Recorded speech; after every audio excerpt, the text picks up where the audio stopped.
Disturb होत बारी। आई आप लोग विराह पर ध्यान दें। आवा मास्टर साहब बतौले आप लोगों से कि पति पत्नी का रिश्ता एक विश्वास पर चलेला, बड़ा मजबूत रिश्ता बा तो बड़ा ही नाजुक भी रिश्ता बा। ए विराह के आप लोग शुरू से अंत तक सुनी है तो एक मैसेज मिली कि आखिर पति पत्नी का रिश्ता कैसन होखे के चाहिए। विराह बा हास रस का, लेकिन मैसेज आप लोगों के जरूर एक मिली। आवा मास्टर साहब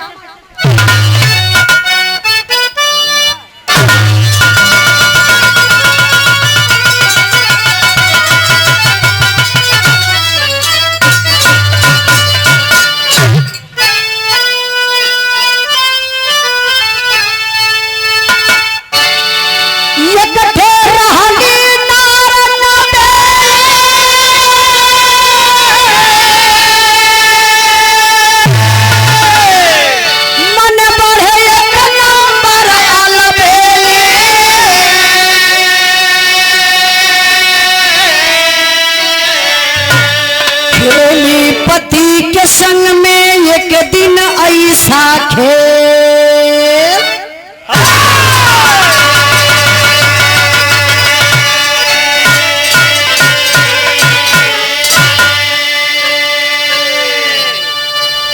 ध्यान दई बिरहा पर आप लोग।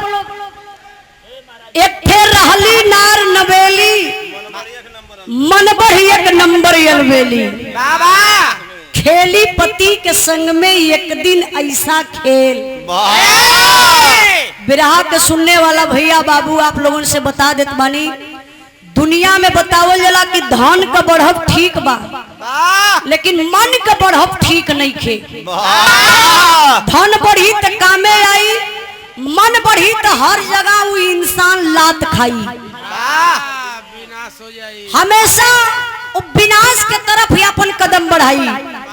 ये लिए आप लोगों से बतावत बनी कि धन बढ़ावे के कोशिश करी, मन बढ़ावे के। अब एक औरत गांव को जौने का नाम बतावल गल चंपा, जैसन नाम वैसे भगवान सुंदर बनौले भी रहले। चंपा के दुल्हा का नाम रहल चतुरी। चतुरी के गौवा में लोग पहलवान पहलवान कही के बोलावे। अच्छा पहलवान नाम का पहलवान कबो अखाड़ा पे लड़े बदे ना गलल, अजीत मतिल पहलवान रहल। नाम का चतुरी पहलवान बिया हो गल सुंदर लड़की से। अच्छा हम बताइला कबो कबो मालिक केहू केहू के जिंदगी बनाई दिले। हमारे मास्टर मतिल करिया मर्द के मेहरारू एकदम गोर अंगार मिल जाई। ई कुल करम कमाई होले भैया। अरे ई कौन करतब कमाई कैले हुआ? कितने ट्रैक्टर के टाली तोरी नहीं तो ओकर मतलब का है? देखी कबो कबो बड़ा गोर हैंडसम मर्द मेहरारू फूहर पा जाला, कबो कबो फूहर मर्द बढ़िया मेहरारू पा जाला। भाग तो चतुरी के जागी गई, मेहरारू एकदम सुपर मिल गई। इतनी सुंदर इतनी सुंदर इतनी सुंदर, मालिक लगे कि फुर्सत के टाइम में बनौले हुआ। ओहो समय 9 महीना का लॉकडाउन रहल। हाँ उस समय प्रधानमंत्री इहे रहला। जब कम बिरहवा गावत दिला उस समय इहे लॉकडाउनवा लगावत रहल। अब देखिए इतनी सुंदर मेहरारू पूरे कई एरिया में वैसन मेहरारू ना रहली। लंबाई रहल होई लगभग 6.5 फीट ऊपर। अरे वाह 6.5 फुट लंबाई, गोर अंगार बदन, टमाटर नियन लाल लाल गाल, गजब का मास्टर साहब ओकर दूध नियर चमकत दांत, चौड़ा लीलाट। अरे वो पतिल की कमर न भैया, वो बंद गोभी मतिन ई कर कपड़ा छोड़ के नीचे चल गई। उसे यहाँ के पूछला है का? नहीं इनके बतौले का जरूरत है? उनका फर्ज है अपन कह देला। अरे वो गजब का गोलका कपार, वो पतील का लमहर छमहर बदन न भैया।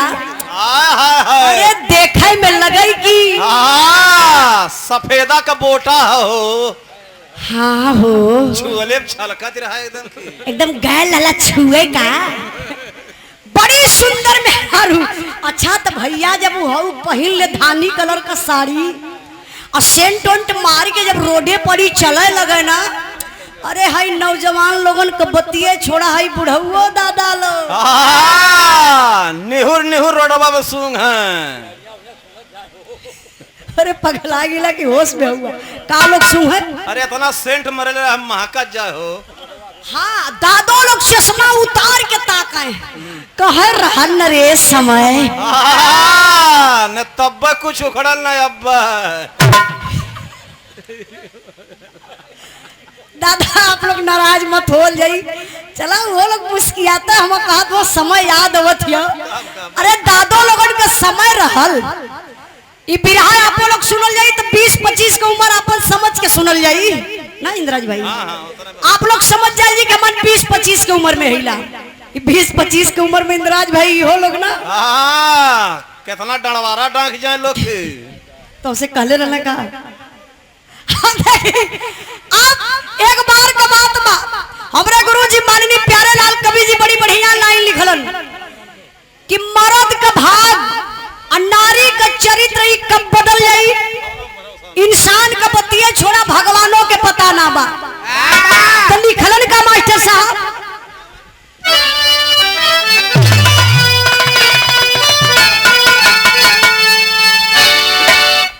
नाश्ता वाला सिस्टम 5-10 मिनट के बाद चाहत रहा, लेकिन अब चले लगल तो मना भी ना करवे, नहीं तो मनवे मन लोग गरिए हैं कहीं देखा अपने तो गावत हियो हमान के खाऊ न देत हियो।